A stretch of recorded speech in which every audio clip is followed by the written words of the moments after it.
European Union leaders are meeting in Brussels, where the war in Ukraine is high on the agenda. They're examining this question: could the profits from frozen Russian financial assets be used to pay for weapons for Ukraine? Ukraine's President Volodymyr Zelensky is also expected to take part. The meeting comes as in Kyiv at least 13 people are reported to have been injured as the city came under missile attack during the night. According to officials, air defense units were engaged in repelling the attack, purportedly coming from Russia, with missile debris falling in different parts of the city. Mr. Zelensky is expected to ask the West to show the political will to deliver air defense systems. Our correspondent Sarah Rainsford has been at the scene in Kyiv where the attacks happened. This is the aftermath of yet another Russian missile attack on Ukraine's capital. There were 31 missiles launched overnight, the biggest barrage of missiles that have been launched for some time here. Now, Ukraine's air defences managed to shoot all of them down, but when they do that, the debris does fall to the ground and it often causes a lot of damage, a lot of destruction. And you can see here the crater that was caused at this spot and also the damage to the houses and to the businesses all around here. There are people who have come back to try to salvage whatever they can from their homes, from their flats, and also from shops and from medical clinics just in this building here. People are extremely emotional that they've lost absolutely everything. Now, we have no idea exactly what Russia was targeting in this particular attack. All we know is that civilians have clearly suffered as a result of it. And this is the result of Vladimir Putin's war that he launched and that he has now vowed to go on fighting, to go on prosecuting, after he's just secured another 6 years in the Kremlin. And for all his aggressive talk, his militaristic talk, for Ukraine, this is the result: more casualties, more destruction, more devastation. Sarah Rainsford with that report. So let's return to the subject of the EU summit in Brussels and that key issue of funding for Ukraine.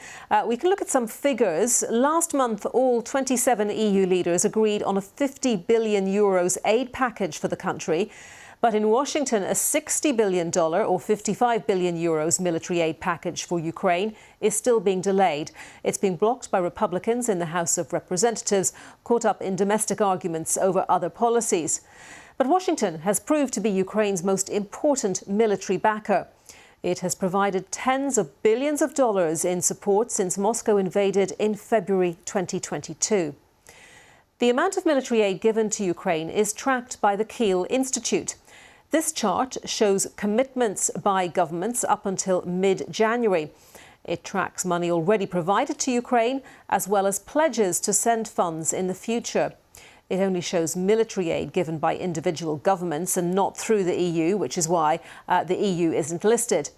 You can see Germany has provided almost €18 billion in funding or commitments, and behind Germany, the UK has a commitment of more than €9 billion. So continuing with what's happening in Brussels, here's our Europe correspondent Nick Beake, who's been talking to me about what the European leaders hope to achieve.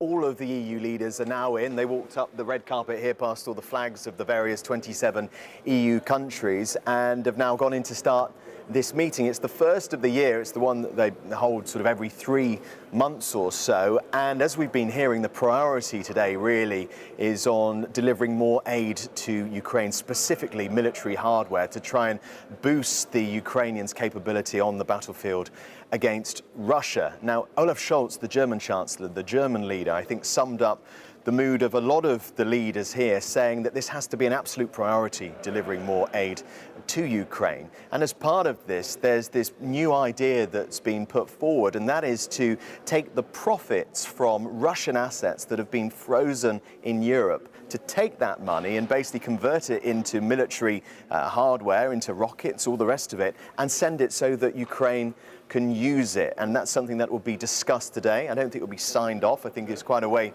to go, but certainly it's a proposal that the European Commission has come up with, and they think it could be an effective way of boosting Ukraine's capability. And Nick, are there those among the leaders gathered who are not so sure about this particular strategy?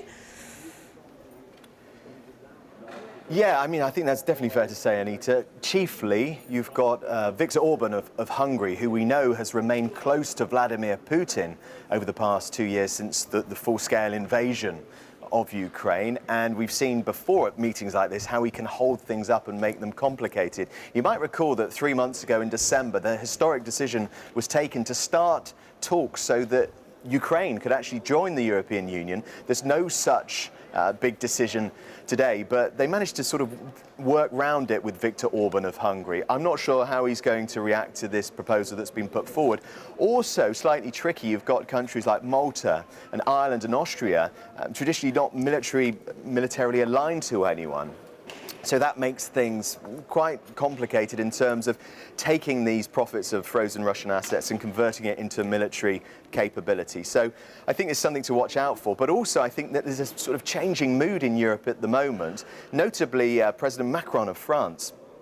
He's been saying in the past few weeks or so that he can't rule out sending Western troops to Ukraine to take part in the fight against Russia. Now, that initially seemed to alarm some of his allies, but he has been saying this sort of time and again, and he wants to create this, if not an illusion, he wants to be sure that Vladimir Putin thinks that this is something that might be done in the future, while stressing, Mr. Macron, that the French are not actively looking to be involved in a military conflict with Russia.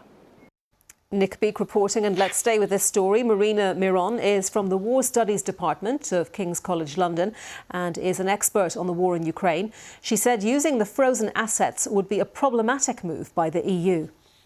We are talking about some 10 billion, what they're looking for, perhaps more. It depends on what the decision will be and what part of assets is going to be used.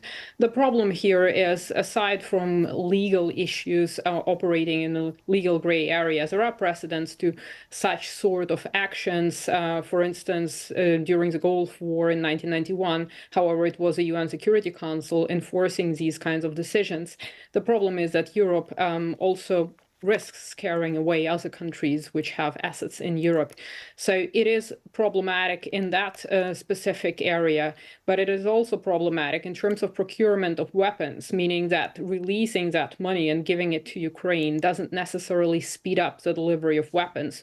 So the crux of the issue is converting the assets into actual military equipment. Yeah, typically how long would that take? Because clearly from what the Ukrainians are saying, they needed these weapons yesterday, didn't they? Absolutely. And we have to understand that the European defense industry has been dormant. It is not on war footing, and it is waiting for European governments to sign long-term contracts. As an example, for instance, an air defense system takes about 2 years to produce. And it consists of different components coming from different parts of the world. And with a global supply chain crisis, this increases both the cost and the waiting time. So that is a problem. And also another problem are artillery shells. The gunpowder exports from China will no longer be received by the European Union because China has banned those exports. So you have to look for gunpowder elsewhere. The artillery shell prices have quadrupled in recent months. And so the waiting time has also increased because of other conflicts, such as that in the Red Sea. So we're seeing here delays in terms of military equipment. We're seeing here the need also for NATO itself to replenish its own stockpiles, which makes things even more complicated. Where do you allocate that military equipment? Do you first restock your own stockpiles, or do you send it to Ukraine? So there are a lot of questions that need to be answered, which unfortunately for Ukraine doesn't look good, and it doesn't look like it's going to get the amount it needs anytime soon.